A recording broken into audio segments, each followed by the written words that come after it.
In today's video, I'm going to teach you how to create a Zapier account. Now, whether you're new to automation or looking to streamline your workflows with ease, creating a Zapier account is your first step toward efficiency. Let's dive right in.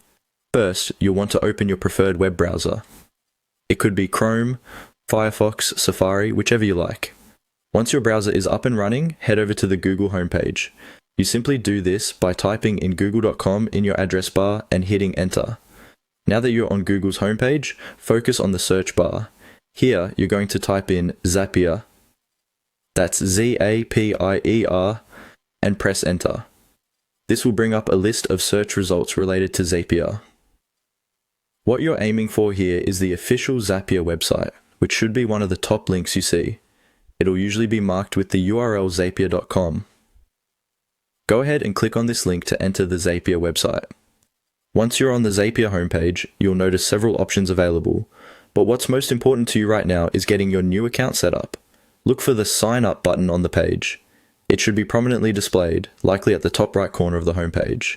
Click on Sign Up to proceed. Upon clicking, you'll be given a couple of options to create your new Zapier account. You can choose to sign up using your Google account. This is a very straightforward option and often the quickest way to get started, especially if you're already logged into your Google account.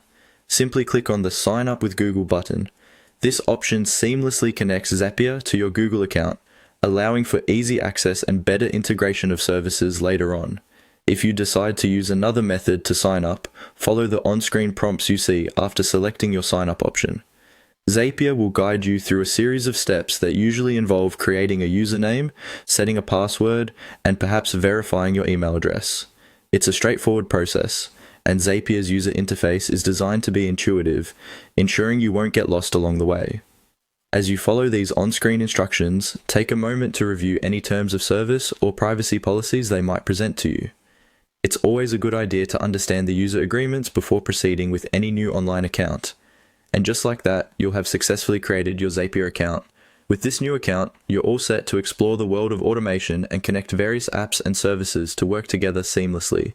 It's a fantastic way to increase productivity and ensure your tasks are handled more efficiently than ever before.